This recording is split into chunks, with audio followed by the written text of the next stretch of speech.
Hi mga kabeshiwak. So, ayan mga kabeshiwak, mag-gel polish tayo. Nandito yung aking gel polish set. Okay. So, ito yung aking UV lamp. Mag-gel polish ako ngayon. Tuturuan ko kayo kung paano mag-gel polish. Kahit madali lang naman to. Pero, gusto ko pa rin i-share kung paano ako mag-gel polish ng aking nails.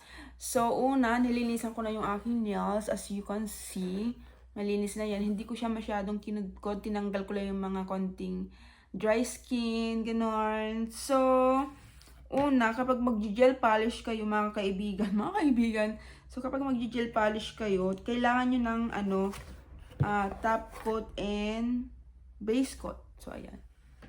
So, ito yung ating base coat. Ayan. So, ang una nating ilalagay dito sa ating nails, dapat is primer. Pero since nawala tayong primer is, kahit skip mo na yon, so okay lang naman. Apply muna tayo ng base coat. So, ito yung ating base coat. So, dapat sakto lang yung i-apply mo. Huwag siyang masyadong makapal and huwag din masyadong manipis. Dapat ilalak natin yan. It means, lagyan dito sa gilid, sa may nguso ng iyong nails, sa dulo. Kasi kapag hindi natin yan nilagyan or nilak, madali lang siyang matuklap. Ayan. So, dapat lagyan natin dito sa nguso.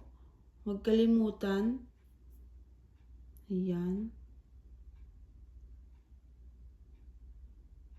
Ayan. Kasi kapag hindi natin nalagyan dyan sa may dulo ng ating ng ating nails, kumbaga hindi natin nilak, madali siyang magtutuklap. Okay, so ituloy lang natin. So next time, bibili ako ng primer kasi yun dapat may primer para lalong tumibay yung ating gel polish. So ayan, ang gel polish mga kabeshi is hindi siya katulad ng regular na nail polish. So ito, kahit maghugas ka ng pinggan or maglaba, is hindi siya basta-basta natatanggal or nabubura. Basta nai-apply mo lang siya ng tama, tatagal yung ating gel polish. Ganon. So ayan, tapos na siya. So ngayon, ang gagawin natin is i-cure natin siya sa UV lamp. Okay? So ito yung ating UV lamp. I-cure natin itong ating base coat at least 60 seconds. Ayan. So kapag feeling nyo is hindi pa siya tuyo, pwede naman kayong mag-add another 60 seconds. Yeah. So ayan. Ayan, okay na yan. Pili tayo ng nail polish or gel polish na gusto nating color. So, ayan siya. So, ayan mga kabeshiwak. Ang gel polish color natin is red and white. Ayan.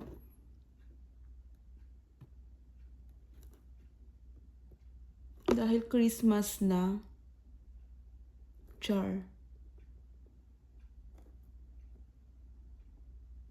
Okay, so ganun din, dapat natin ilock dito sa mga gilid-gilid. Okay. So, paulit-ulit lang. Ilock natin dito sa gilid. Ganyan. Tapos, kunwari, may lumagpas sa ating skin. Linisin nyo agad kasi pag natuyo na yan, hindi na siya basta-basta matatanggal. So, dapat nililinis natin ng ganyan. Kailangan natin siyang i-cure ulit. Oops. Ayan, ang dahan-dahan. Dapat hindi siya sumayad. So, i-cure natin siya ng at least 60 seconds. Ayan. Okay na yung 60 seconds. So, ngayon, i-double coat natin siya. Kasi manipis pa yan eh. Double coat lang natin mga kabeshi. Siyempre, ganun ulit. Kapag dino-double coat natin, kailangan natin ulit siyang i-lock. Ayan. Ayan. So, kung nakikita nyo, meron siyang dito, nalagyan ko sa gilid. So, punasin natin agad yan. Tanggalin natin agad yan. So, ayan na siya. I-cure natin ulit siya sa ating UV lamp ng at least 60 seconds. Yan, dahan-dahan lang para hindi sumagi. Kasi kapag sumagi, uulit-ulit kayo. So, yun lang. Kapag, pag feeling nyo is hindi pa tuyo, pwede nyo naman siyang, i-cure ulit ng another 60 seconds. Okay, mga kabeshi? Intindies ba? So, ayan, okay na siya.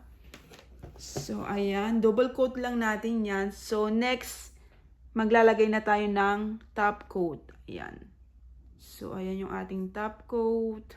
So, ganun din, kapag maglalagay tayo ng top coat, dapat din natin siyang i-lock. Okay?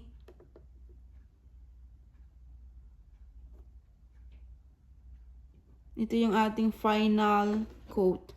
And then, dapat malagyan lahat. Maayos yung pag-a-apply dapat mga kabeshiwag para hindi siya agad mababakbak, no? Then, dito sa nguso. Yung pinaka-importante. So, ayan mga kabeshiwag. Nalagyan na natin ng top coat lahat. So, another cure ulit natin siya. So, ayan.